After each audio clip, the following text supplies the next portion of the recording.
Welcome, welcome, welcome, welcome. Part of our continuing series where we talk to people on the left, talk to people on the right, activists, reporters, people who've just been around for a while, and mostly professional academics.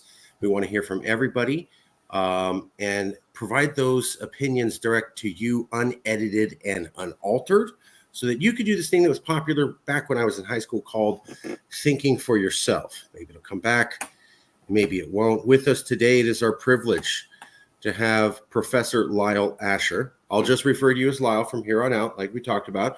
Associate Professor of English at Lewis and Clark University. He joined the department in 1994 and received his PhD from the University of Virginia in 1990. At Lewis Clark, he offers courses in Shakespeare's early works, later works, ideas of the Renaissance, that sounds fascinating, and modernity, Renaissance literature, the art of the novel, major periods and issues, Montaigne, and the life of the essay, the novel, and moral reflection. His critical essays and opinion pieces have appeared in Christianity and Literature, the Yale Journal of Criticism, the Journal of the American Academy of Religion, publication of the Modern Language Association, Clio, Hamlet Studies, the Wall Street Journal, the American Scholar, Quillette, Chronicle of Higher Education, Canada's National Post, and his podcast appearances include the American Party podcast and NPR's Watching America. And here's a little bit about where he is associated with. Teaches at Lewis and Clark College in Portland. And he's the author and presenter of Why Colleges Are Becoming Cults, a 15-part video series produced by Peter Boghossian. And here's the article where I found him. But before we get to that, let's check in and see how well we did. Professor, did I say anything wrong? Is there something I need to correct before we get going? No, I think that's about right. It's Lewis and Clark College, but that's calling it a university would be a step up. Lewis and Clark College. Yes, it's a small college. It has a law school, though, and an education school attached to. So it's very close to being a university. Okay. Obviously named after the famous Lewis and Clark. That's right. Okay. There's a couple articles here, but they all get to the main similar concept. One is in the Chronicle of Higher Education, a very reputable source. How ed schools became a menace. They trained an army of bureaucrats who were pushing the academy toward ideological fundamentalism. Then in Quillette, look who's talking about education equality. However well-intentioned, these programs will likely increase inequalities rather than reduce them and push the nation's colleges still closer to the low levels of its public schools. As debate, I'm not sure what this was. Oh, this was, yeah, that was an introduction. And then also very famous, Why Colleges Are Becoming Cults, a 15-part series.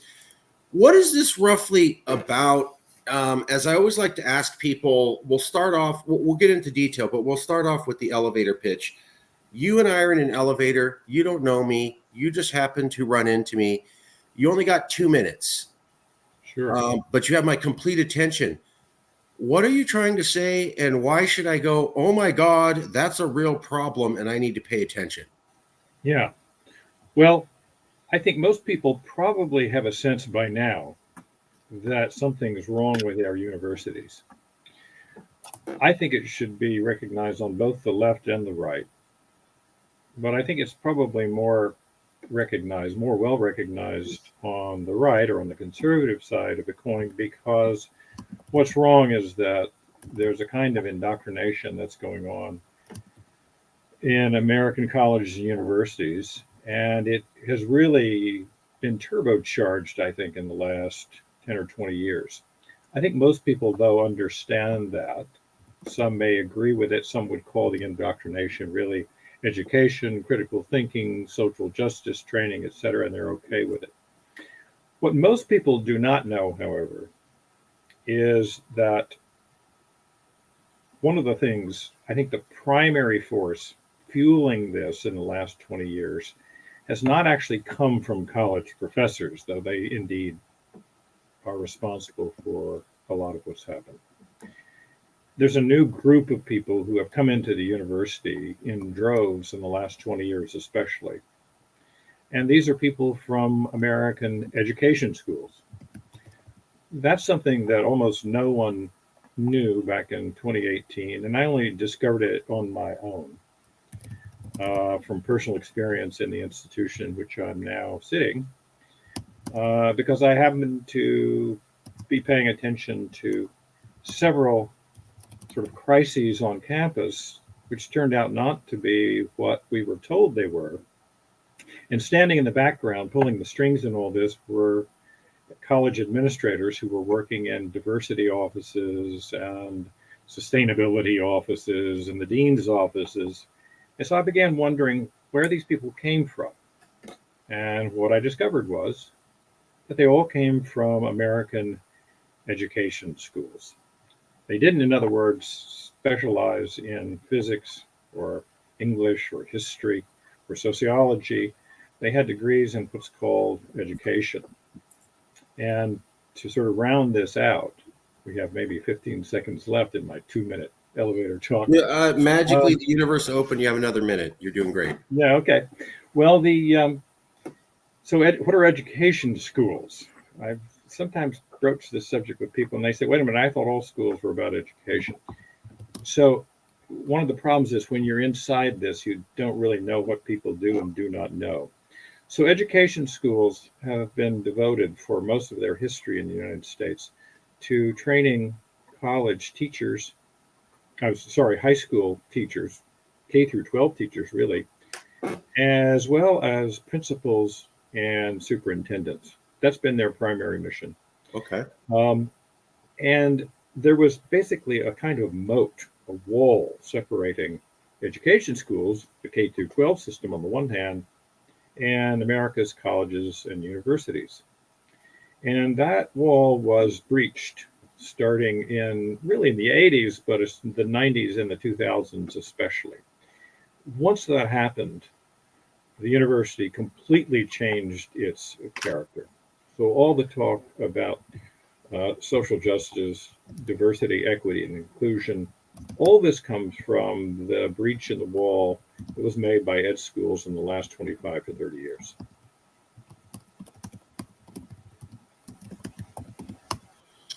Okay. I'm happy to expand on that, by the way, but maybe you have some questions. Well, just for everybody watching, so I think the big elephant in the room, literally in this case, is, well, symbolically, but very appropriate, is that it is not the liberal Berkeley professor coming on TV espousing some radical value that's actually made the college system unworkable, like we might see on Fox News or Newsmax. In fact, it is a new class of characters who aren't even professors. They don't actually have a background in physics or literature or whatever the kids need to learn. They have a background in helping people learn. So they're not actually there to teach the kids anything that we would expect for them to go to university for. But these people are coming in from education schools, and they're the ones that are really pushing this sustainability, DEI, and diversity hiring. Is that roughly correct? That's right. Yes. Okay. And why, if this has been going on, well, two questions. First, why did people only notice it in the 1990s and 2000s? And why is this not a more recognized narrative? Why is the narrative among conservatives, at least, I understand this issue goes on both sides, but I never see this brought up on Fox or Newsmax. Hey guys, it's actually not the liberal Berkeley professor you're upset about traditionally. It's this other class of people who are secretly behind this. I almost never see that. Why don't we see that? And when did we become aware of this? What happened? Well, I think there are a couple of reasons. The first is that, the professoriate is to blame for a lot of this. That is, they don't object to it, these professors, and very often they will go along with it, in part because the education school administrators who, pull in lots of money. I think University of Michigan, the salaries were in the millions for the DEI programs and all the other programs associated with it. They're professors for the most part, and it's getting worse every year, tolerate it because it just so happens that the people who are coming in from these ed schools are of the same political mindset as they are. The difference is that, at least in the old days, uh, leftist professors, and they've always been tilted toward the left, at least for the last 70 or 80 years, nevertheless had a sense of fairness. They were the ones, for example, in the 60s and 70s and earlier, who would have been in favor of free speech, even if they disagreed with the people who Right. were speaking. So there was a sense of a kind of faith in the university system itself as the place where all views were tolerated, and anyone who tried to stop someone else from speaking would have been cast out as a pariah. This was true when I was an undergraduate and really right through graduate school. So I'm not exactly saying that professors aren't the problem, because many of them are.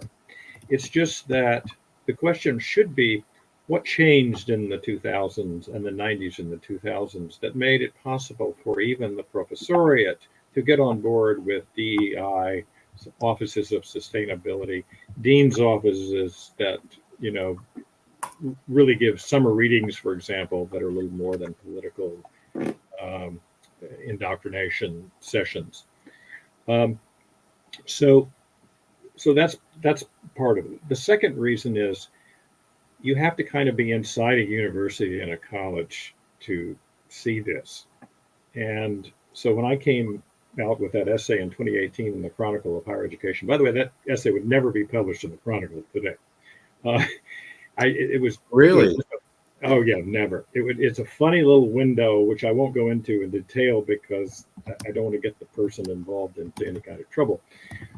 But it was a window that happened to be open to me, and I had published once before in the Chronicle, and that person said, "Do you have anything else?" And I said, "Well, actually, I've got a big essay that I've been working on for a while, and but it won't be done for a bit." So that essay came out, and I think it was um, uh, revelatory to not only people outside the academy, but people inside the academy. I got more letters from college professors who said, I'd never looked into the backgrounds of these administrators. Now I'm realizing where this all comes from, which is schools of education. Now, one question you might ask, it certainly occurred in lots of my emails. They say, why are schools of education so politically left wing? And that was the question that I had, because part of my journey started when I noticed the backgrounds that all these administrators were coming from schools of education, literally 95% of them. And I said, well, I didn't know much about schools of education. And so I began researching. And I discovered, and your viewers can look this up, a three-part study done by Arthur Levine. And you can find this study, and I would urge everybody who's interested to look it up and download it. You can find this study on edschools.org. And Arthur Levine is a particularly interesting character because he was president of Columbia University's ed school, and which has been the premier ed school for probably 60 or 70 years. It's known as Teachers College in New York. And so he is somebody from the inside, and he did a three-part study, and your viewers can see this on the screen. And I read through that. I'd heard about it, but I'd never actually gone to the trouble of reading it. And I read it, and it was mind-blowing, because what that three-part study showed us was why, first of all, our K through 12 schools are so dismal. But it also showed me why college administrators in particular, who had just been coming into universities in droves really in the 90s and 2000s, were not only political ideologues, but also, and I'm sorry to say this, there are obviously exceptions, but the weakest intellectually of any college employees that one finds. And there's a couple of reasons for that. One is, if you look, and this is not true of all education schools in the world, but the United States has a particular problem. We attract people to ed schools who happen to score the lowest in most every test that you give them. It's an irony, but it's a tragic one, that the people who are going into K through 12 education, there are exceptions, of course, I'm talking about populations here, typically score the lowest in all of the tests, whether it be the achievement tests, the SATs, all of those scores. They tend to score the lowest, right below, I think, maybe, I think the one who is typically below them, people who are going into something like agriculture or something like that. Now, that wouldn't necessarily be a bad thing. SAT scores don't tell us everything about a person, obviously. But the other thing it does, it makes them very susceptible to political indoctrination. And that's what you find in ed schools. So when people come out of ed schools and they go into administration, and when they go into college administration, they really have not been exposed to, for the most part, any kind of environment in which people push back on the leftist ideology they've been fed. So if you just go on, and I would invite your listeners to do this, go on basically any college or university website, find the Dean of Students office or the Office of Diversity, Equity, and Inclusion, and then just look up, if you can find it, suggested readings or anything like that. And what you will find is a list of the most one-sided set of texts that you will ever see. That's because these students who come in and compile these lists, really, this is the only set of texts they know. They're all on the left. You will see, for example, white fragility. You will always see Kendi's books. Now, that would be fine if you had another list that was countering that, or if you had an open list in which you had people disagreeing, but you don't have any of that. So these students come in, and when they, or I should say, these administrators come into colleges, universities, having had really no understanding of what it's like to engage in debate. And so when they hear people on the other side who have had experience in debating, who have read not only Kendi, but Glenn Lowry, for example, or they've read Roland Fryer on police and crime, they really don't know what to do except call them racist or try to shut them up. And they're handing that on to our college students. That's the problem. Just for everybody following along, here's an example. I just typed in race, equity, include diversity, recommended readings, the Brandeis School. And then here you go, some examples of the recommended readings: Color of Law, History of Slavery Across America, Races Against Asian Americans, Sitting on the Lens of Race, Savage Inequalities, Something Must Be Done About. So that definitely. And I think what you're saying is that diversity, equity, inclusion has recommended readings, but they all come from one particular leftist slant. And there's not an actual diversity of thought within the literature provided for these people. And so these education professionals are going to education schools, which are usually more hardcore or more leftist in thought, just as their premise, and then they basically become indoctrinated there. Then they come out of these universities and they bring the indoctrination with them. And basically, I imagine, think they're doing the right thing, right? I went to education school. I learned racism is bad and everybody's racist and racism is everywhere and everything's racist. Yes. Of course, I'm going to take that with me to the university because it's the right thing to do. And I've never heard any opposing ideas ever, or have I ever taken the time to have to look at the data behind the opposing idea, nor have I ever been asked to argue for the opposition. And I remember taking debate class in high school, and they forced us to study the opposition to the issue that we bring forth, and forced us to argue for them. And I get the impression is that those days are gone. Yes. Yes, they are gone. And like you, I wouldn't take debate class, but I debated a lot. And one of the things I learned was, and it's been said, I think, since, you really don't know your own position until you hear someone who is a skilled opponent of that position. Right. I remember in college we were talking about, I had an ethics class, and in the last 3 weeks of the course, we were asked to take on one of three controversial issues. I think it was affirmative action, abortion, capital punishment.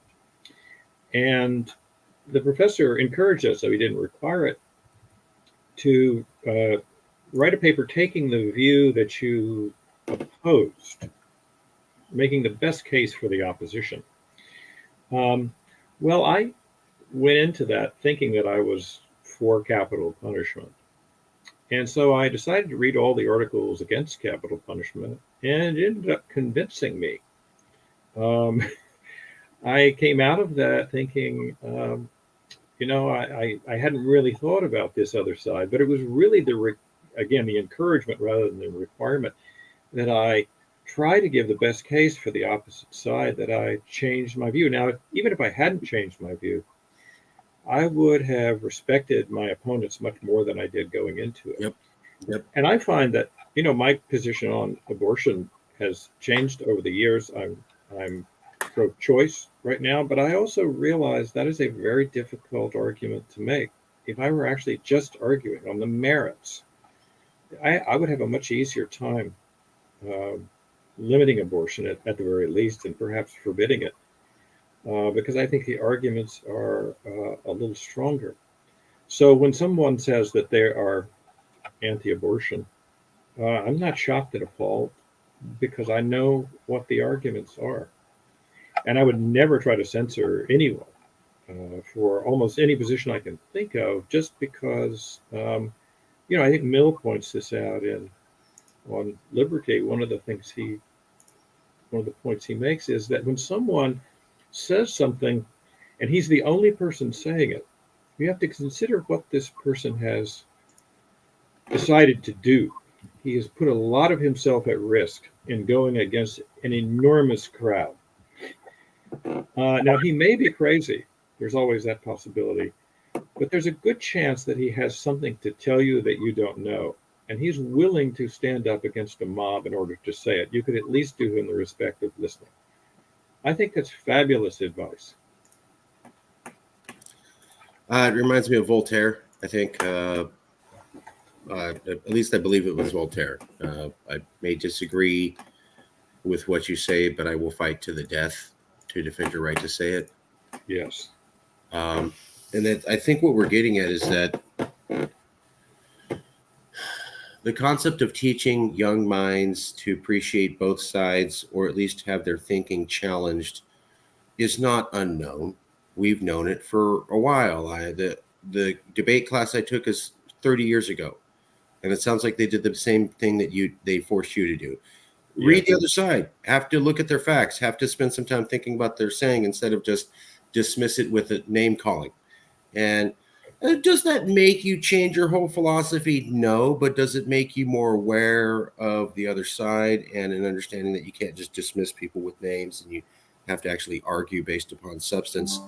And for whatever reason, that is gone. It's not taught to these education professionals, and so therefore they are not passing it on, suggesting it, imbuing this knowledge with the youth. They don't believe in these things themselves. They're not educated. So when they go and they start educating the youth, they don't pass that idea on of looking at the other side. What they pass on is, I've read 200 books on how racism is real and bad and everywhere. I've read nothing else. And so I'm going to teach that racism is real and bad and everywhere all the time because I don't know anything else, because I didn't learn anything else, because the people who taught me weren't really interested in that viewpoint and don't really buy it. So they didn't spend any time teaching it.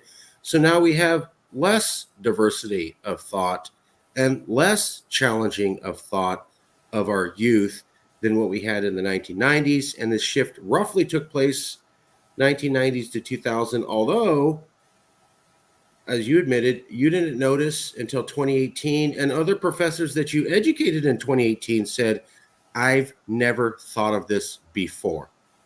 Yes. Is that a fair summary, Professor? It is. It is. I think everybody recognized that something was happening.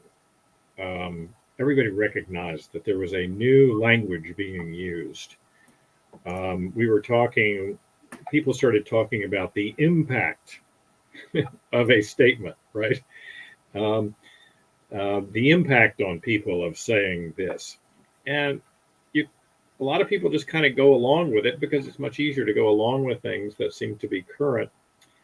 And nobody really had an idea about where this was coming from.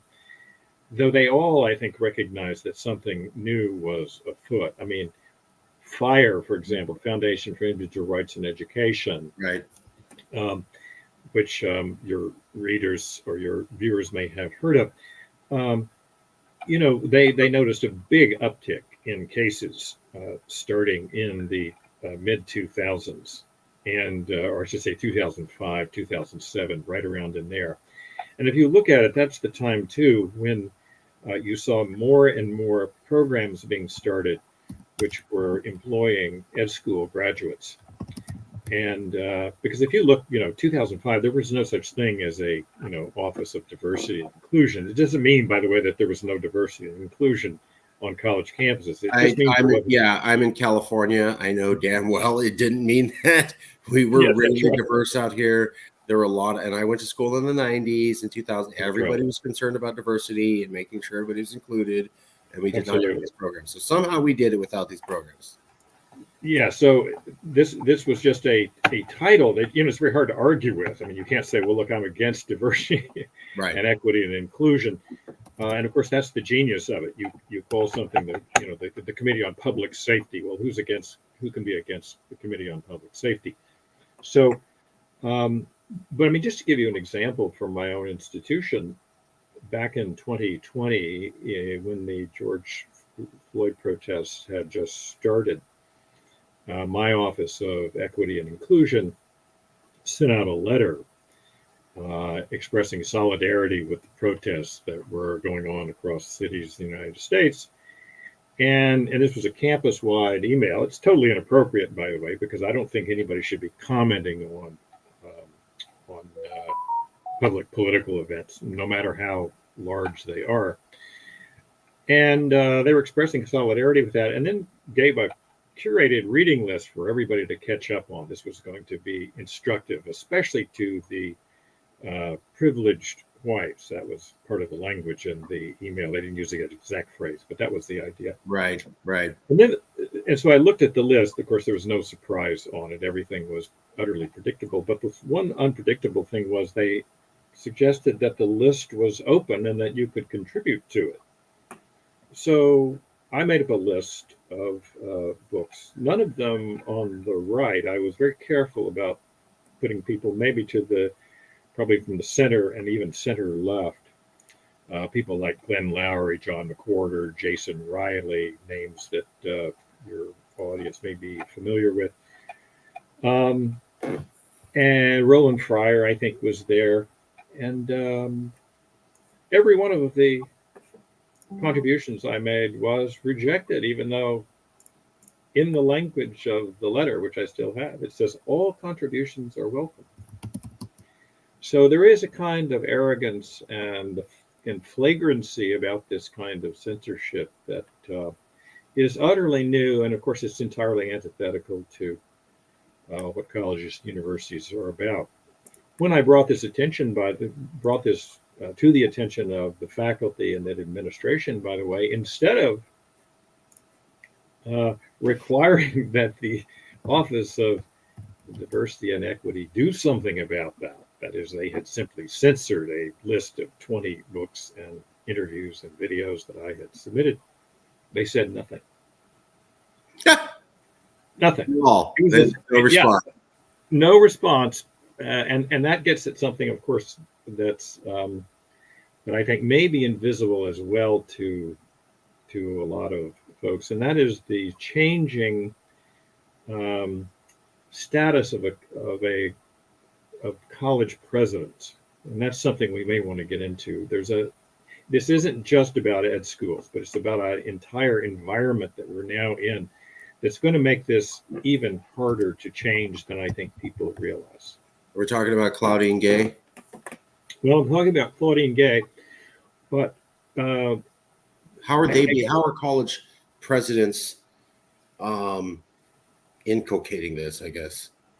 Well, so the one thing that's happened, and this again started probably in the 90s, I think. Keep in mind, this was a time in the 90s when college universities were adding to their enrollments all the time. And we wouldn't get to the peak enrollments in higher education until 2010, in which we had around 20 million people enrolled in colleges and universities. So most college presidents and boards were looking at the future, and all they saw was expansion. So they began building new buildings, going into debt oftentimes, attracting more and more students with, and let's be honest, more frivolous classes and more luxurious amenities on campus. And they also, not all of them, but many of them, wanted to professionalize the administrator class. It's one of the reasons why we got a lot of administrators. So instead of professors going into positions like deans of students, when I was in college, the dean of student was somebody they had taken from, an academic department. That's very rare now. So they decided to professionalize it. And so when I say professionalize, I mean somebody who has a degree in the thing that they're asking for. For example, dean of students. Well, now you can get a degree. So the question was, where do we get a degree program to train college deans? Well, this was the big mistake, because the only institution that ever trained administrators were ed schools. So that's part of the explanation about why this happened. We were sort of in very flush times. There was lots of money. There was a class was getting bigger and bigger all the time. And so they were going to remove faculty and faculty were happy to go along with this, from any kind of administrative duties as far as being deans or, working in dormitories or things like that, and getting a professional class coming in on the side. Well, they didn't realize what they were doing until it was a little too late. And here's the other problem. What people don't realize now is that if you're a college dean or a president, there is a very fast turnover rate. I don't know what the number is, but when I was in college, the president had been around for probably 25 years in that position. It was not unusual for a president to stay the president of a college or university for, I think, sometimes 25, 30 years. Yeah. It's now very rare, and in part because, first of all, the salaries have really gone up. So some of these are as high as $1.5 million, even at a small college like Lewis and Clark. You pay your president $500,000. They get a house and all these various amenities. I don't think it's worth the money. It's not. It's a horrible job in some respects. But there is a kind of ladder that a group of people who want to be administrators are on, and their aim is to get a new position, let's say as a dean, to get that position, make as many changes as they can, put a superficial fix on whatever problems there were, and then get on the job market again and find a better job. So what this means is, of course, that all the problems that are there in the college are being smoothed over. And the last thing that any dean, and now it's the president too, any dean or president wants to do is stir up trouble. So what do? You keep your finger in the wind and make sure that you are aligned with the culture on campus, and you don't say anything that might inflame the sensibilities of the most vocal groups on campus. And especially since we have an internet which can give you the history of everybody who's ever been president or dean of a college or university, they realize that the smallest problem that they encounter can basically sabotage any chances they have to move on up the ladder. So colleges and universities are now run by people who are not so much leaders as they are followers.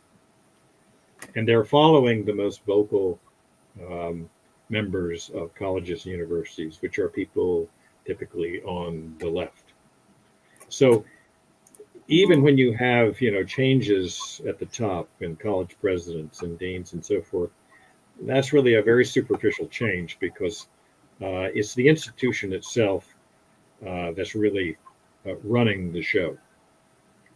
And that's something that is, uh, from my point of view, almost impossible to change. I just don't know how you would do it at this point. So we used to have, and I don't want to promote presentism, and I know that it's always easy and natural human phenomenon to romanticize the past. Of course, things were not as perfect. But we used to have the system where most professors who taught at colleges or most people who were teaching anything at colleges had a degree in something: geology, forestry, childcare, social work, engineering, very liberal things, very conservative things, but a field they had to study. Yes. And that was most of the educators. And we used to have deans of the school who ran the school used to have to be one of these educators who knew a thing and actually had to teach students. Yes. And now we've transitioned to, we have those professors and they're there, but now we also have another crop of educators who aren't really professors as we traditionally understand it. They have a strong education in educating, and they're very ideologically wedded. And unfortunately, because of social media, you name it, being on the right side of perceived history at the moment is the most important thing. And so we're getting a lot of deans who talk the talk and walk the walk of diversity hire, and it's the most important thing ever. And unfortunately, they're not coming from the same background as the deans traditionally did. So the deans traditionally come from a background of, I actually taught students. How well are we educating students? How well do they know how to be a teacher, police officer, whatever? And now it's, well, I feel we made sure that they really understood what Latinx means and how institutional racism is involved. And that's not, even if that's important to a degree, but it's not the same thing as the original focus on hard education. And it seems to be what you're saying is there's not exactly a boogeyman, but there's a series of steps that keep stumbling towards, we have our top educators and the people who run the systems of education becoming ideologically indoctrinated while they're becoming educated themselves. And then they go into the universities and they kind of unleash it further. And even that might be okay, except that there is literally no diversity of thought or allowance for diversity of thought within this group. Is that a fair summary? Yes, it is, with maybe one caveat. So this is another sort of inside distinction. It's probably a case that most academic deans, so we want to make a distinction between academic deans. So, for example, if you have somebody called the dean of the college or the dean of the medical school or the dean of the law school. Now, these people will typically, although there are exceptions, will have PhDs in a real field, right? Right. So that's one side, and that side is has always been around and there. The other side, and this is, you might call it this student services or student support side of the colleges. This is the thing that has burgeoned So when you have there, you have a dean of students. But even in the old days, you had deans of students who were themselves academics, who very typically had PhDs. They might be a professor who had decided to go into administration and says, yes, well, I'll be the dean of students. I'm pretty good with dealing with young people. I had such a dean of students when I was an undergraduate. Hard to imagine now. I tell my students this and they look at me in disbelief. This was in the days in Tennessee when the drinking age was 18, and on every Friday, the dean of students would have a keg in his office, and he would invite people. Right. Unimaginable now. But he had a real rapport with the undergraduates there, and he was not a disciplinarian by any means, but he also had a great working relationship with all students on campus. Well, that's no longer, I'm sure it's the case in some places, but the dean of students position and the entire student support side of things, there are people there who do very good and worthwhile things, no question about it, has been politicized. And they have decided that, and this is another piece of language that came into being in the mid 2000s, or I should say that around 2005, 2006, we kept hearing, we're all educators.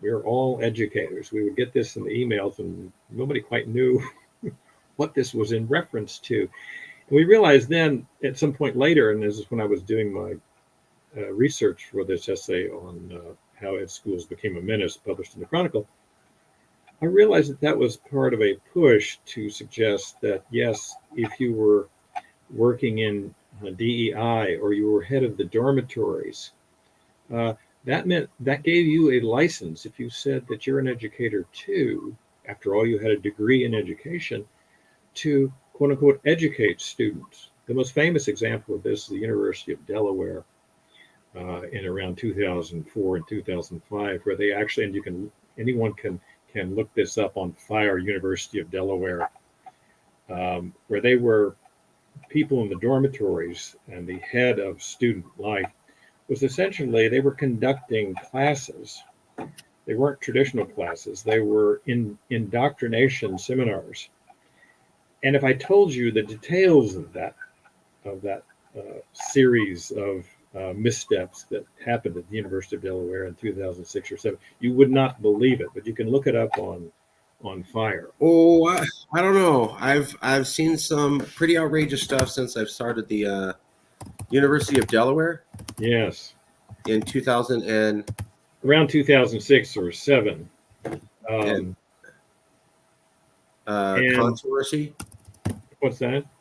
What happened there is, well, this was, I think, probably the first trial run of what happens in colleges and universities to a lesser extent, but this was the extreme version of it, in which they invited students, first-year students who were in the dormitories, and this at University of Delaware was about 4,000 or 5,000 students, and they were all given sort of classes, and these classes consisted of things. For example, and again, this is in the dormitories, often before classes had even started. Right. So students were a group of, say, 12 students with their resident advisor, or their dormitory leader, who had been indoctrinated in all this stuff, would ask them, and this is just one example, to write down all of the racial epithets they could think of and put it on a piece of paper.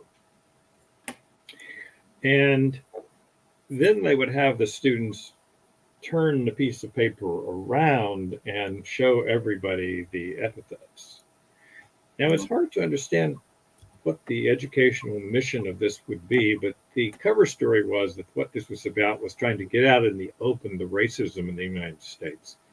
Of course, what it did was make it almost impossible for students, and this was from the students themselves, to look at one another in quite the same way. Because even if a student would never use a racial epithet in public or in private, suddenly they were required to do so at this college. And keep in mind, there were a few students who refused, but most students come into a university or that kind of setting, and they're intimidated by authority figures. Yep. So They followed what was required of them.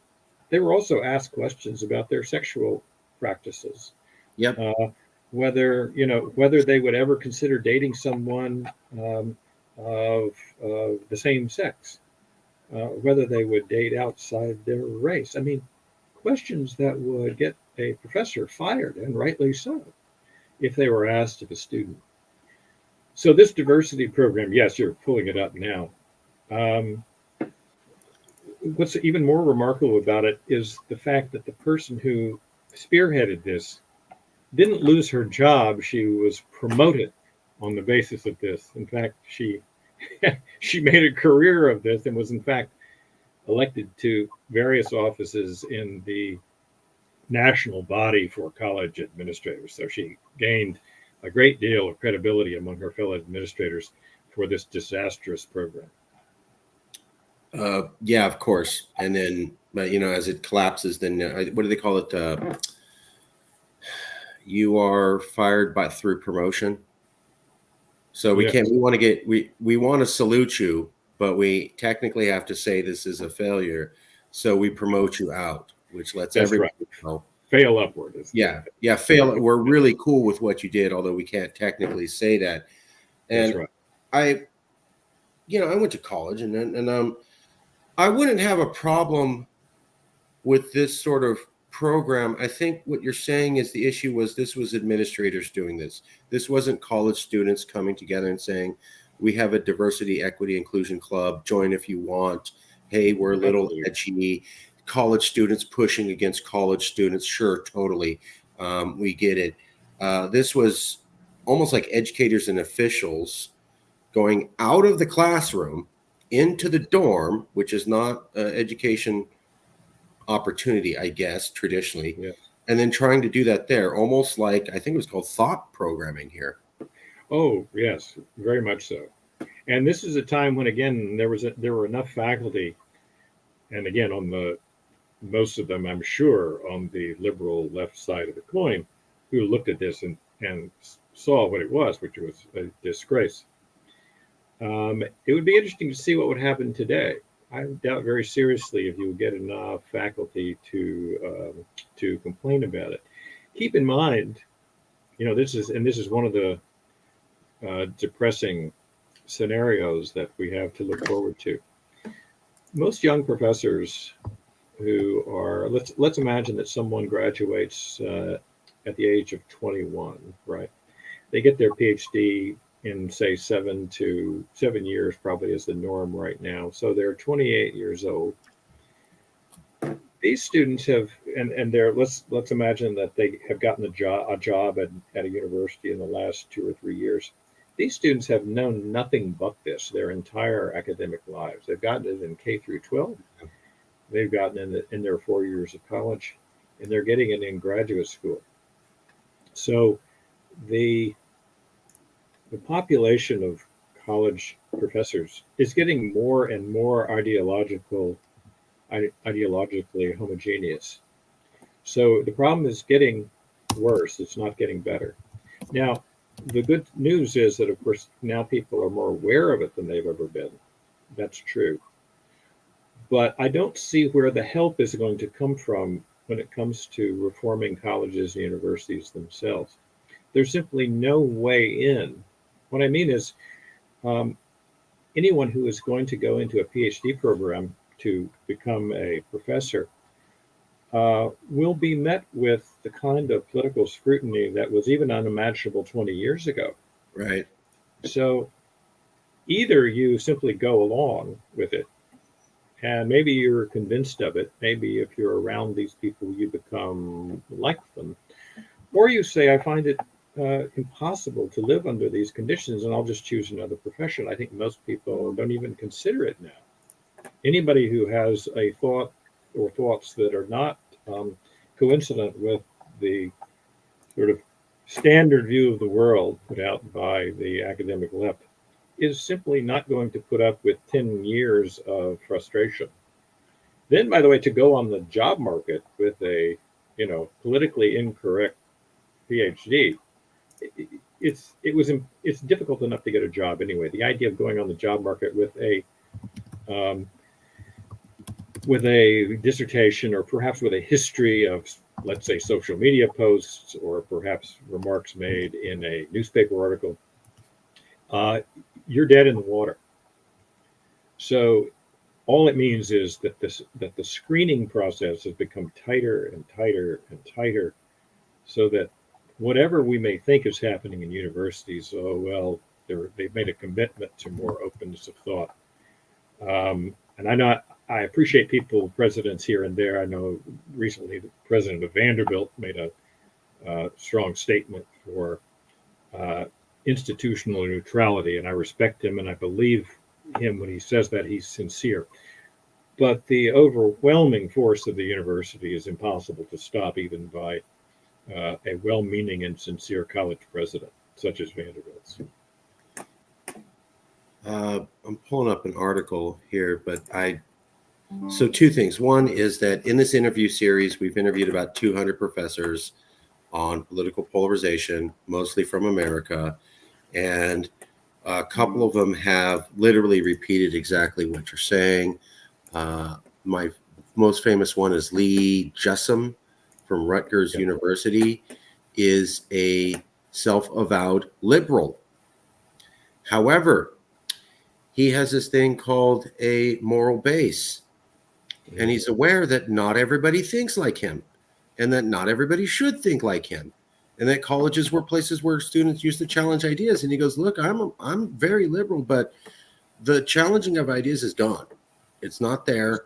I personally like this, but I've been in colleges long enough to recognize that things have changed, and we're not challenging their ideas from both sides." People like him have said that the university professors are, I don't know if it was him exactly, it might have been someone near him, but it was another professor, if not him, and they said that Fox News underplays the amount of indoctrination of professors, and especially in the social sciences. So maybe in engineering, math, medicine, you might have more diversity. But when you get into psychology, political science, sociology, the things that we hire experts for to design our laws and policies, that it's almost all heavy liberal indoctrination. We also interviewed another professor who was conservative, and he directly said that he self-censored that he would go into so that he could be published, because in academia, publish or perish is the case for a lot of people. You have to keep publishing, be relevant. So if you're coming up with conservative ideas, maybe your research idea just never gets approved, never gets grant funding. The amount of funding goes to someone else. You don't get to publish, and now you're kind of out of a job. So he goes, if you want to stay relevant, you got to write papers you know are going to be approved, and that means you have to self-censor. I know the LA Times covered a article of a public person who done this, but there's a recent article in the Proceeding National Academy of Sciences. Corey Clark, who's a behavioral scientist, and 38 co-authors argue that in science, censorship often flows from within, as scientists choose to avoid certain areas of research or to avoid publishing controversial results. I think it's also up there on the screen. So there aren't isolated cases. I remember the LA Times article that the guy got his work published, and after it was published, he admitted, "Oh yeah, I totally censored myself. I didn't use certain phrases. There were things I were going to study. I decided I'm not even going to look at that." And the fact, and then he got a massive amount of controversy, I think, from the university system, because they wanted to say, "Oh, we're not biased." But the way it came out was, "We just got you published. How dare you turn on us?" Yeah. He's like, "Well, it's the truth, though. I mean, if I, so there's a lot of these examples popping up. How, on a scale of 1% to 100%, how hard is it now, if you're an academic professor, to actually get research published or approved at an average university in America on a conservative topic? Is it almost impossible, near impossible, or just really tough? Well, the in literature, it's less clear what a conservative. Sometimes it's less clear on what a conservative view of something would be, right? So, but if you took, let's go into sociology, for example, I would say it's nearly impossible. If you are, for example, I'll give you an example from Roland Fryer. You know Roland Fryer? He's the professor, I think he's in the sociology department, economics department at Harvard. He's Black, student of Glenn Loury, also Black. And I mention that because it will be relevant. And several years ago, he came out with a study which went against the standard narrative, which was that police were unfairly and disproportionately targeting Blacks in police stops. What his research did show was that use of force was, by all officers, Black or white, was more prevalent against Black detainees. What his research didn't show, however, was that there was, if you took the particular situation as described by the officers, and he didn't do this, by the way, on a weekend. This was a years-long study with lots of people in the field trying to figure out if you have a set of same situation, and the person who is being detained or confronted by the policeman is Black or white, is he more likely to be shot if he's Black? The prevailing wisdom was, of course, he was more likely to be shot, and Roland Fryer said, that's what I thought going into it. And then I discovered, to my shock, that it wasn't the case. Again, there was a greater likelihood of use of force, but not a greater likelihood of lethal force. Well, when he checked and rechecked the figures, rechecked his research, he kept finding the same thing. And when he approached people about publishing this, he was told, oh, don't publish this. This is not something you want to be attached to your name. Well, of course, Roland Fryer is not the kind of person who takes that kind of message seriously, and so he went ahead and published it. Well, as it happens, Claudine Gay, speaking of Claudine Gay, was one of the people early on who wanted to get him fired. Now, the basis, or the pseudo basis for his being fired, was what I take to be, and I've looked into it, and you can hear Glenn Loury talking about this at length, basically has kind of set up this very unpersuasive case of sexual harassment in his laboratory. Well, it's bogus, and I would ask your viewers to go online. They can see on YouTube, there's a wonderful 20-minute sort of documentary on this video. I think it's, if you just looked up, I think Roland Fryer and Claudine Gay, you'll probably find the video, and it tells the whole story. But Roland Fryer was, I think he was suspended for 2 years. But there's something else in this which I think is interesting. There's a class distinction too. What he discovered was, and Roland came up in, very difficult circumstances, to say the least.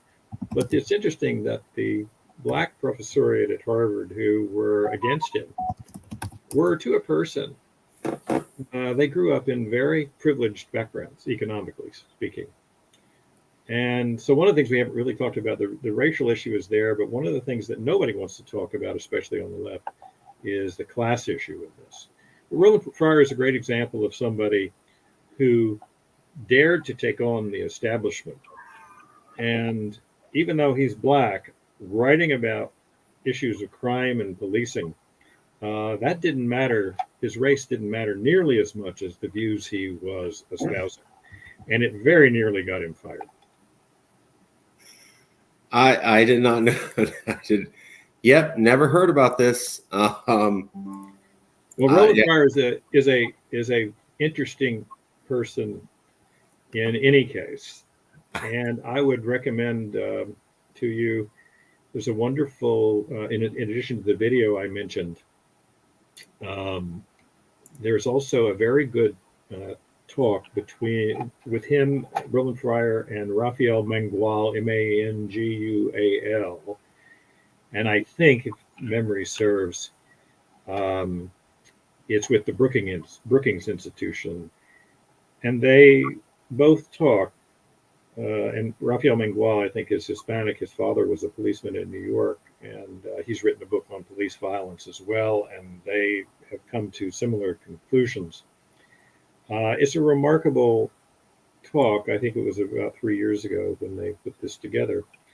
And they fielded questions from the audience. Well, it's totally at odds with what one hears day after day after day in the news media and, of course, in academia. These kind of views aren't permitted. And, of course, my own institution is a perfect example of this, in which they censored contributions from a from a professor whose contributions they had actually invited until they saw them. So that's yeah, where we are. I did not know this, that yeah, there it is, not covered in the mainstream. So Claudine Gay, who, when they fired, a lot of liberals said, well, this is just racism. That's all this is. Yes. She had herself fired. And I don't even recognize that guy. So I don't know who this is. It's not Roland Fryer, but maybe she has a trail of let me find it different here of firings. If you look up Claudine Gay and Roland, Roland Fryer, see what that gets you.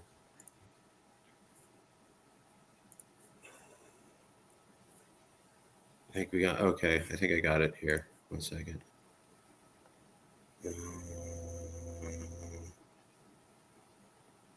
One second. Trying to find a picture of him. Yeah, I'd never heard of this. This is fascinating, though, that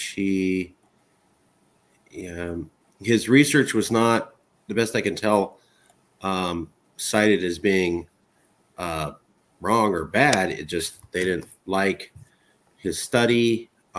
His study got a lot of criticism. Yes. And pushback, but that's the role of science. Yes. I believe that's okay. Right. Yes. And his study got a lot of pushback. There was a lot of controversy, and so they basically just, she ousted him out. And it doesn't look like he did, something bad with the study. It's just they didn't like the controversy, so they're like, okay, well, you got to go. And that's ironic because they did the same thing to Claudine Gay. They didn't like the controversy, so they just got rid of her. Although with Claudine Gay, I do have to mention that, as I understand, she was working in the DEI office or had some exposure to that and came from that into the Harvard position of president. It was not the traditional way that had been done. And she too had plagiarized some of her work, and so I think they discovered the plagiarism after her comments on Israel and the Palestinians came out. Yeah, the fact that she's even continuing to teach there at Harvard, but that's not. But she's not alone. So MIT hired 6 new diversity deans of diversity, and 2 of them are serial plagiarists. So she's the now 3rd serial plagiarist who comes from the background of DEI that I've heard of. Yes. There's a thing called the cockroach theory. It's a theory, but it goes like this. If you're in your kitchen and you see one cockroach, there's not just one. There's 1,000 behind the wall. When you see one, there's not. So I'm not very exposed to this. I spent 30 seconds looking it up on DEI hires, and boom, right here, 2 diversity serial plagiarists. And then a couple months ago, I learned that the president of Harvard was also a serial plagiarist. What really shocked the hell out of me was, politically, I consider myself more liberal, but I like to be open to both sides and information. And I think facts hurt. That's just life. You yell at someone to make their facts go away. What blew me away was with Claudine Gay, I saw multiple liberals come out and say, so what if she plagiarizes? It was a little plagiarism, or it was, the phrase was soft plagiarism. I kept hearing that, and I'm all, soft plagiarism. When I went to college, the first year I was there, they fired the dean for plagiarizing a paragraph in one research paper.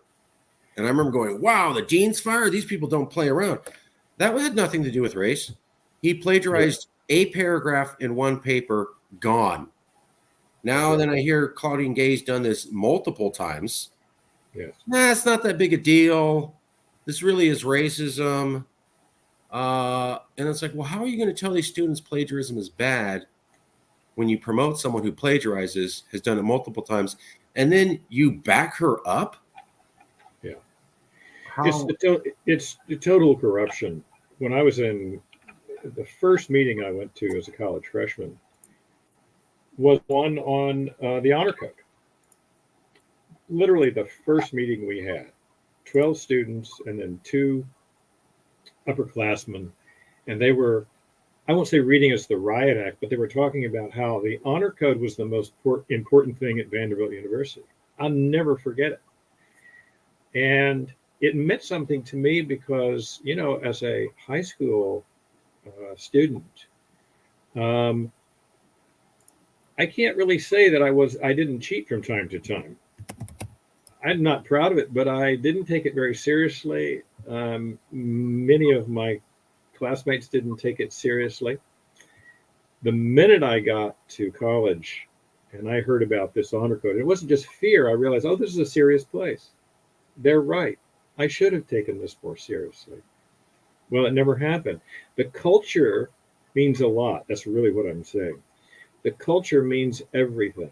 A sense that we are all in this together and we will all abide by these rules for everybody's benefit. That meant everything. Even in graduate school, every exam I ever took, I had to sign a pledge. I have neither given nor received aid on this exam. This was just a serious issue. If you cheated once at University of Virginia, you were gone. They had what was called the single sanction. You weren't suspended for a semester or a year. You were gone. I think they've changed that, maybe for good reasons. I don't know.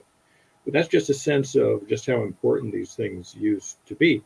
Well, you really can't enforce any of these things if you are, as you point out, allowing school officials, even professors, to do it. Because I don't know how this would survive a lawsuit. If a college tries to kick somebody out for cheating, you say, well, how do you explain the fact that the former president of the college and a continuing professor at the college has plagiarized 10 times and you know about it and you excused it? I don't know how you tell kids that it's wrong and then allow it and give them some sort of nuanced explanation. They're going to the university to understand these things, and you're just going to confuse the hell out of them. By the way, 30 seconds of research. Yet another DEI professor accused of plagiarism. Yeah. I only found out about Claudine Gay, and then today I found out about 3 more. I have not looked into this. I don't know how big this is, but wow, I've never even heard of this, and now I'd encourage everybody to type in DEI leader or DEI professor / accused of plagiarism. This seems to be kind of a problem. Well, in their defense, this stuff is printed out like they print this stuff like cookies. So it all sounds the same anyway. So I don't know how you would determine quote unquote original scholarship from plagiarism in any case. But the other problem is, again, this is, if I can go back, this isn't an accident, by the way. Right. One of the things that that I didn't mention before when we were talking about education schools. Education schools have been, in some ways, the financial backbone for a lot of colleges and universities, in the sense that they don't require a lot of money to get up and running. but they bring in a lot of money because basically they're giving people a guaranteed income if they're going to go into K through 12 education, Right. Right. right? So, and at this point, we have um, more education schools and positions in these schools for students than we have actual need for teachers in the K through 12 classrooms. And this has been the case for quite a while. There's, in other words, no government body saying, here's how many positions that we think are going to be opening up 3 years from now. So we need to sort out how many colleges and universities, or ed schools, I should say, how many students they should be allowing into their programs. We don't do that. A place like Canada does do that. Well, one of the things that means is that education schools are trying to encourage students to come to their programs and spend, $20,000 or $30,000 a year to get their ed school degree, and they want to make it as painless as possible. And one of the ways they make it painless is by lowering the academic standards. Got it.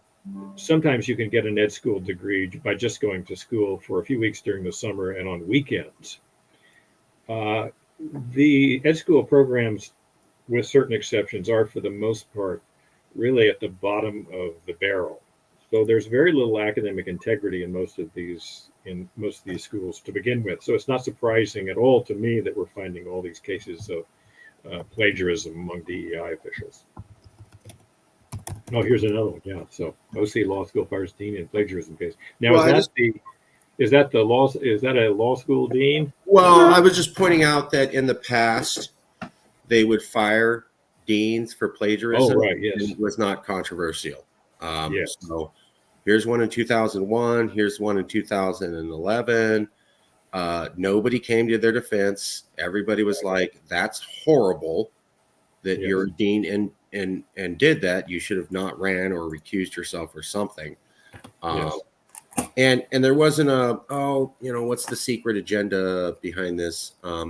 Of course, I know the Claudine Gay situation gets into the Israel-Gaza situation, but I'm talking about after the fact that it came out that she had plagiarized and that there was a lot of defense for her while acknowledging the plagiarism, and that just shocked the hell out of me because I recall this time where it's not a joke. They don't play around. Did you plagiarize? You're done.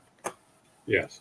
We don't have debates about it. There's not a long-reigning controversial thing. We don't, maybe people would come forward and say, well, I really like that dean. I thought they were a good person, but that's about it.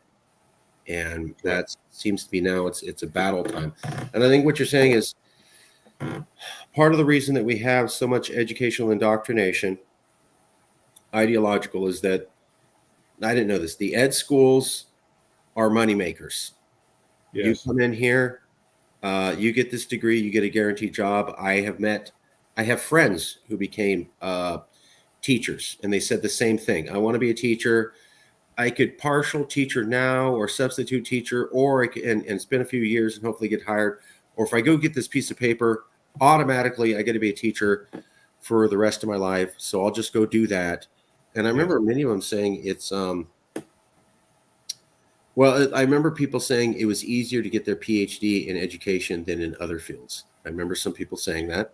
Oh, yeah, there's not even close. And so I think what I'm hearing you say is these were money makers. They wanted a lot of students in. If they have high failure rates, that's not encouraging. So you make the programs easy and accessible so that people have high graduation rates, and then you can have high enrollment rates, and then you can make a lot of money because you have done that to make it easy and comfortable for students. Learning the material isn't the most important thing then. Ideology becomes the most important thing. Yes. Not as academically rigorous. And I get it. That makes sense. And also I think that this is one thing we haven't mentioned. There's a massive balloon in the cost of university tuition, far beyond inflation, and this goes before Biden inflation. And it's largely just because of these college administrators. It's not because the universities have become more expensive or they're providing more. It's these people have inflated the cost of tuition. So besides providing indoctrinated education. They are also causing the tuition price to go up to the point that it pushes students out from being able to access it. Yes, that's So right. multiple problems from this. As we're winding down, your time is important. Last few questions. I think you already answered this, but can we fix it? And please don't tell anyone. This is not a pencil. This is a magic wand. I'm virtually giving you the magic wand. With this magic wand comes the power of the universe. Like Thanos, if you ever watched the Marvel movies, you could grab this thing and poof! You want people to change the way they think. You want new laws passed in Congress. You want a presidential candidate to say this. Poof, it happens. Professor, can we fix this? And with the power of God, what would it take for this to all get fixed? Well, maybe I'll answer it by first asking about this power. Can I go back in time with the magic wand? Yes, everything's possible. You can do anything. What do we need to do? One of the things that occurred to me in reading and writing about this was, and we don't have time to go into detail now, but the destructive consequences of the Vietnam War, however one thinks about the Vietnam War, right or wrong. Okay. The long-lasting consequences of the Vietnam War, for whatever they were, however they affected Vietnam itself, and the many veterans who either lost their lives or lost what remained of their lives in the process. Yeah. It had a terrible effect on American culture and especially on higher education, because between the years 1965 and 1975, we went from having 4 million people enrolled in colleges to 9 million. We doubled it. It had taken basically 100 years to get 4.5 million people in colleges in the United States. And then in 10 years, we doubled it. And that just coincided, that 10-year period between 1965 and 75 coincided with colleges becoming radicalized by the anti-war movement. I take no position on whether that movement was right or wrong.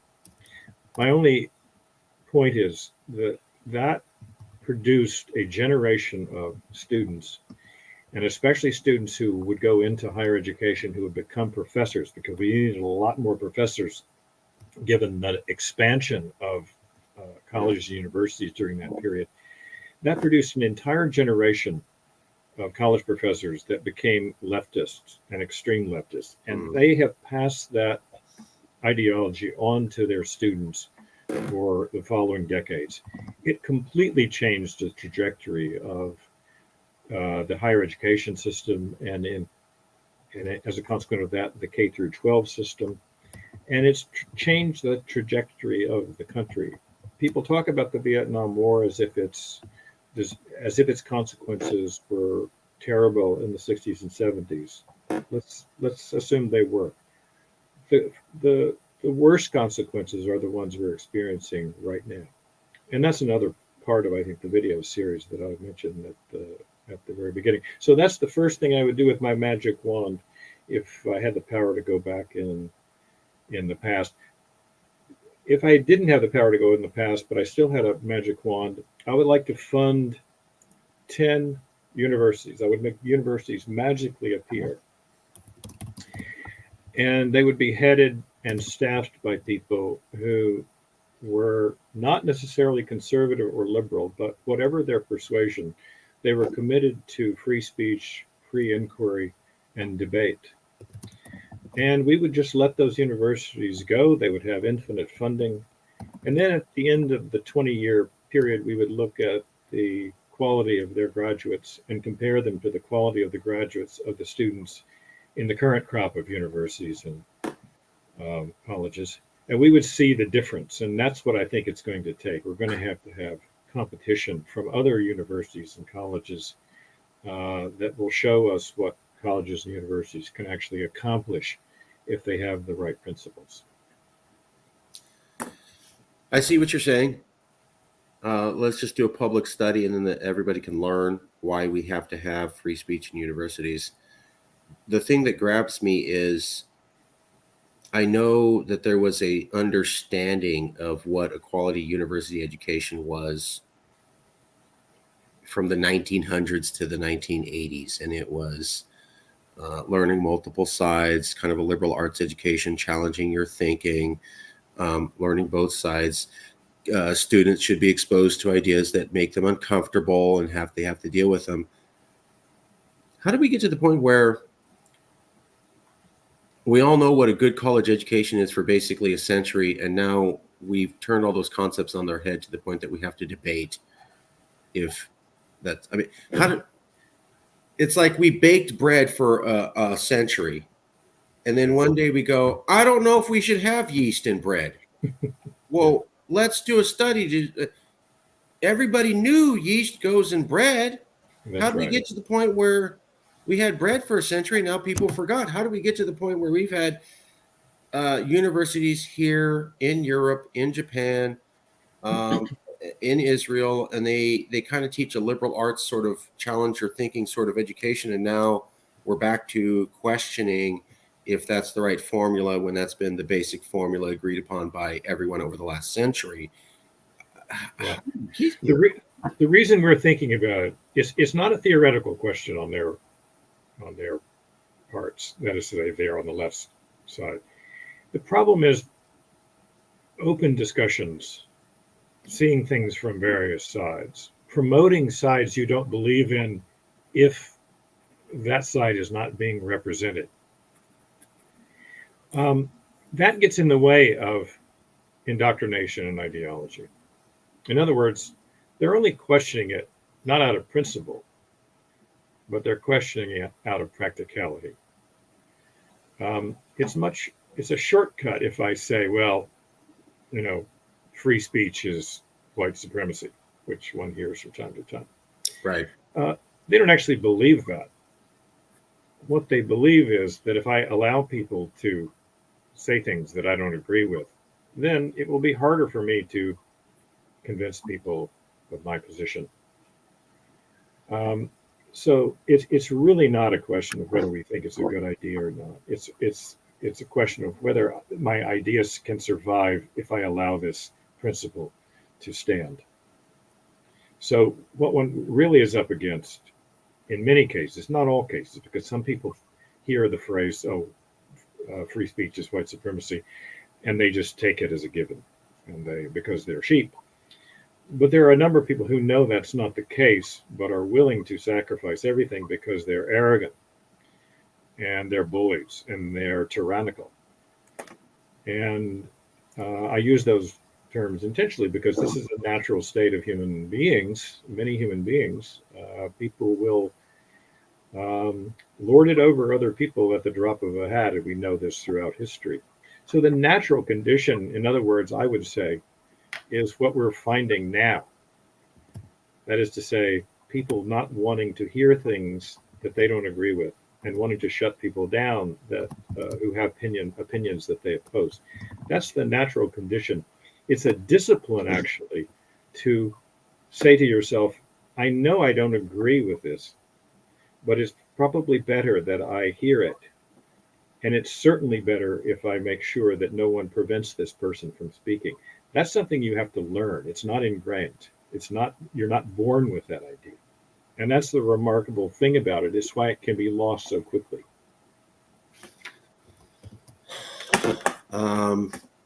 Just to add on to what you're saying, I want to get this screenshot here. I remember hearing about this a decade ago, and the problem has not gotten any better. So there are CEOs. More than half of companies, 60%, say new grads lack critical thinking skills.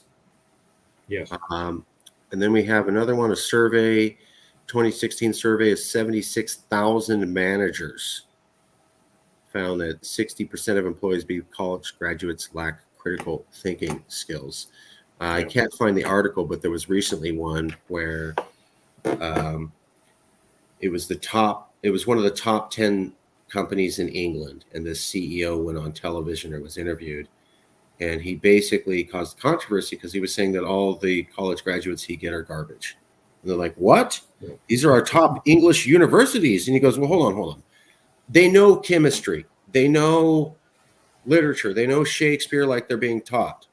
They have no ability to argue with someone who thinks differently and no ability to take in data that doesn't already corroborate what they're saying.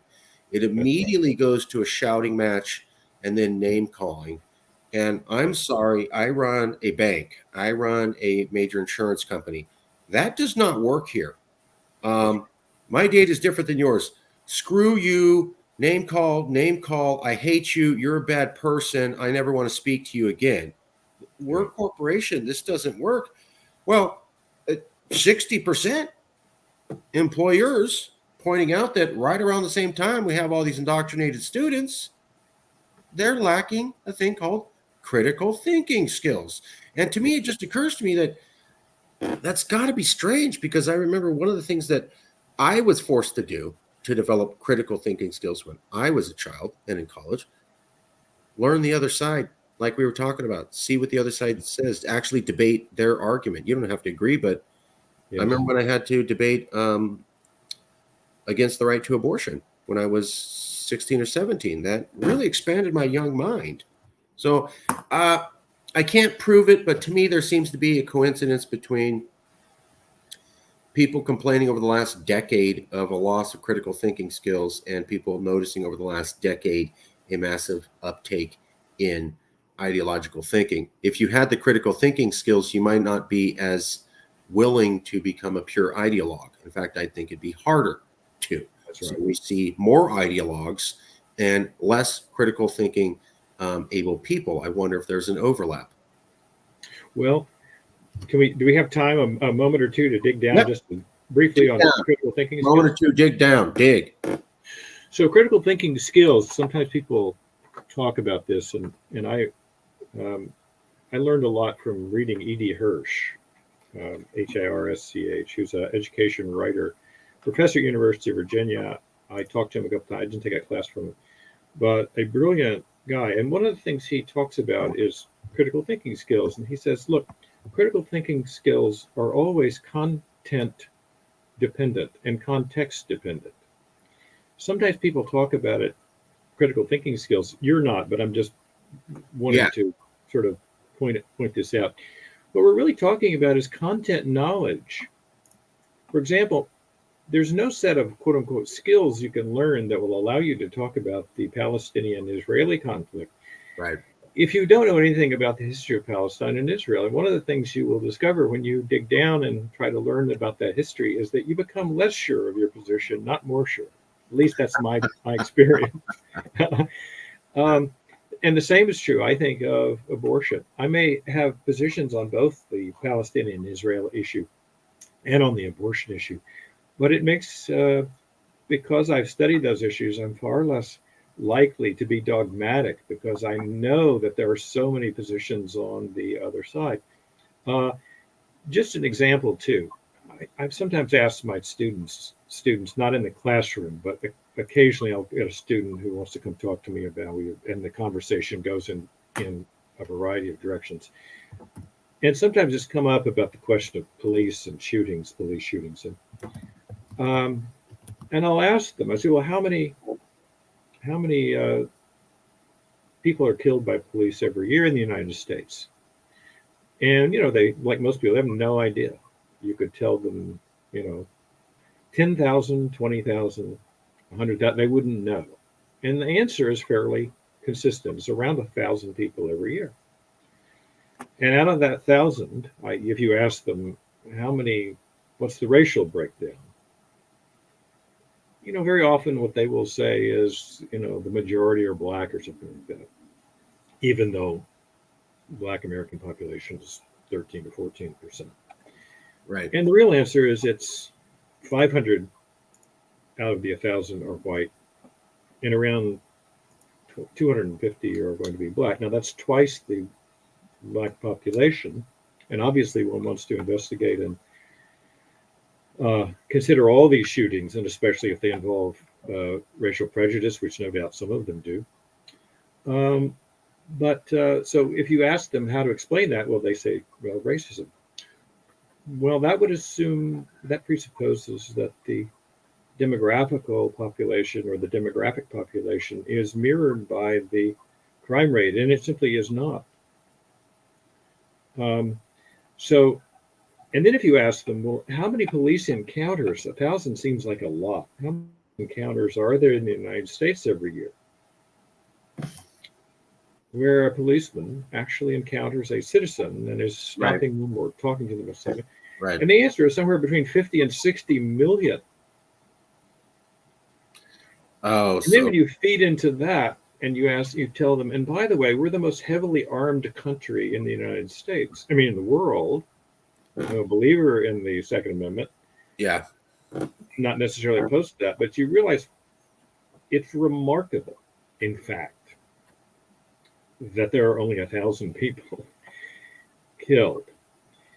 Especially when you consider the fact that 80% of those, upwards of 80%, 85% sometimes, are typically firing on police or coming at them with some dangerous weapon. Then you realize just what a remarkable statistic that is. It's in fact quite low compared to many other nations if they had the same circumstances. That is, if they have this, I think 400 million guns on the streets, or at least available to people. But again, the only reason I mention this is because critical thinking requires you to at least know some basic facts. And so critical thinking skills is, put another way, it's really about knowledge in any particular field. Because I can think critically, let's say, and I imagine that I know something about police shootings, racial profiling, and all that. That doesn't necessarily carry over to any critical thinking skills that I might acquire about Israel and Palestine unless I know a lot about the history of Israel and Palestine.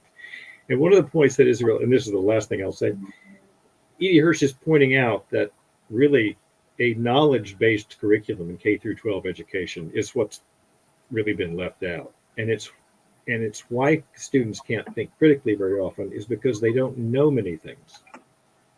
Now, when you say that, of course, you're always accused of being someone who is promoting rote knowledge and memorizing facts. But of course, that's just the red herring. We're not talking about that. We're talking about the acquaintance with the world around them in all of its variety and the facts of the world around them insofar as they can be ascertained. And so when we talk about critical thinking, we're really talking about critical knowledge, how much knowledge one has about a subject and the need for more of it. I agree. I agree to an extent. I still think part of it has to be, don't think you know it all. Don't think you have all the answers. Don't think the other side must have absolutely nothing backing them up and absolutely not even one fact that's legitimate. Don't engage in that thought. Engage in maybe they are wrong and maybe I do have it right, but they probably have some truths, some facts, some smart people saying some things, and I should take the time to see what that is. Yes, 100%. Just because it's important. So that's where the skill comes in. What you're describing is how you acquire more knowledge. Right. And that is a fair. Skill. You know what I mean? Fair. No, I'm complimenting your point of view because it's something that I hadn't really taken into account. Because it is a kind of skill in the sense that what you're doing is you're saying, here's the attitude I should adopt if I want to become a better thinker. Right. I should be open to other people more than I'm inclined to. But that was beaten into me in college, and I'm appreciative for it.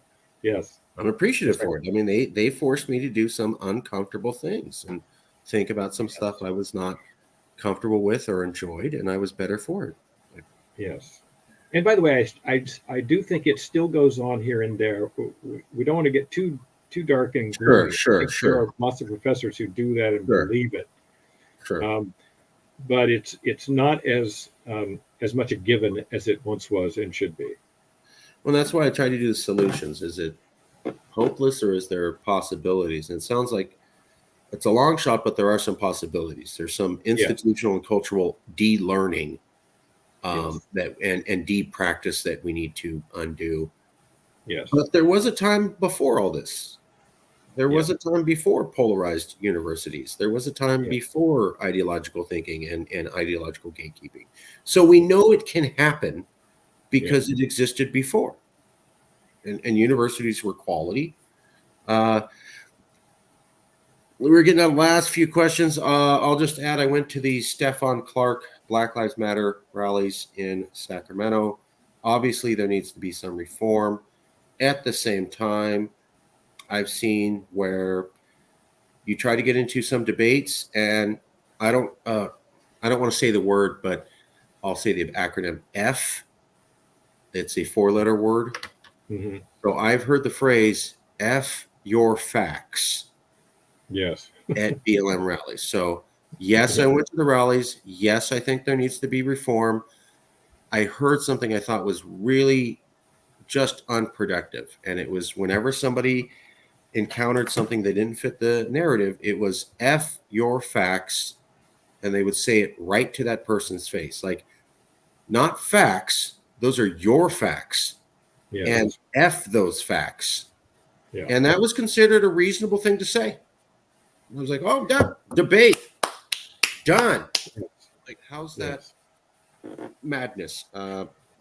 And anybody interested in learning more about the Israel-Gaza situation, I encourage them to look at the International Court of Justice case written by the South African government.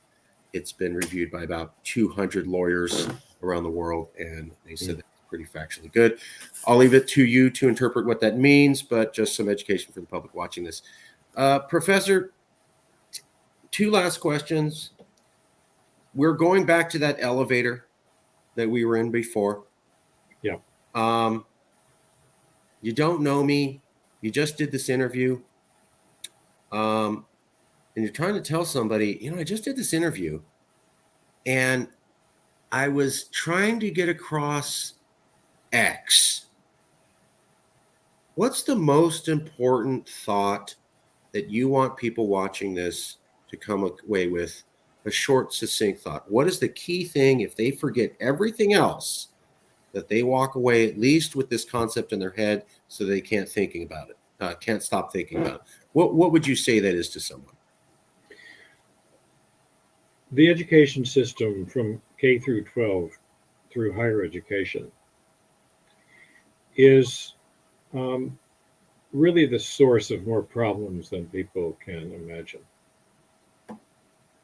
And the only way that that can be changed is by citizens who are funding it.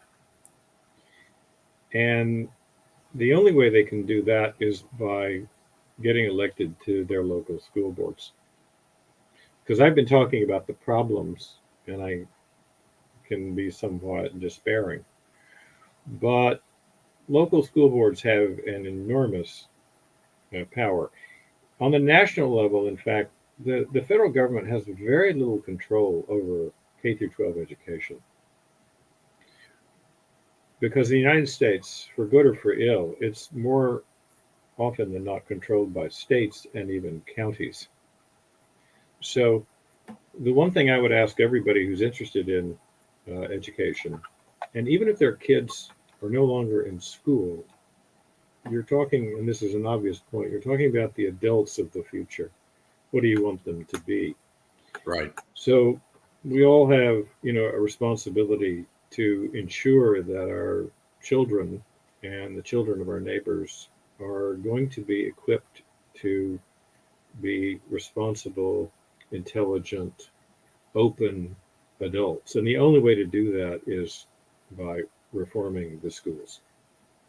So anything that one can do to do that, to get on a school board, to go to school board meetings, um, is helpful because that's the only pushback, and this is the important point. That's the only pushback schools are going to get because they are making sure that the only people in the choir are singing the same song. I like that. a lot of times when I do these interviews on political polarization, the solutions are at the congressional level. We need to have a new presidential candidate. We need to have these laws passed. You're describing a very large problem, which is at the scale of the other problems of political polarization. But your solution seems to be very do it yourself. Like, hey, you can run for a school board. I know you can. It's the easiest elections to get into. And a lot of people don't even try. And you can have an impact on reversing this directly Yes. in the school board. I'm just taken aback because a lot of the solutions on political polarization aren't that DIY friendly. They're very much call your representative or start this long-term plan or campaign to change people's opinion. This is something you could do tomorrow. I can run for a school board tomorrow. I can immediately say that I want to have critical thinking skills in more than ideology, and I can start to push back immediately. That's very promising. That's a very promising. That's very promising. Yeah. Okay. Last question. You don't have to answer now. Okay. I'll send you a copy of the video after the interview. And I want to say thank you very much for your time, Professor. My pleasure. If you have any recommendations, we always try to keep the series going. Anybody else, they could be a professor, they could be an activist, poet, anybody who you think might be willing to have an honest conversation about polarization. They could be on the left, they could be on the right. I hope you found we did a fair job. We just want to get their perspective out there. You don't have to answer now, unless you want to, but I'll send you an email and any recommendations you have. Okay. We appreciate that. Yeah, let me think about that, Marcus, and I'll get back to you definitely. Okay. We'll leave it there. I want to say thank you for your time, Professor. And to the audience, thank you, Marcus. It was very enjoyable. I hope so. I hope you enjoyed. Now, you didn't feel that we edited or put words in your mouth? You got to. Oh, not at all. Okay. Of course not. So I hope the audience sees that again. This is a project of love. We're not a mega media corporation, but we seem to be one of the few people who are trying to get the word directly from the horse's mouth, directly to you. And you can think what you want. You can agree, disagree, but at least now you're getting the information from the experts directly to you. So we'll leave it there. Thank you, Professor. I'll email you a copy shortly. And I want to say thank you again for your time. Thank you, Marcus. Enjoyed talking to you. Yeah. All right.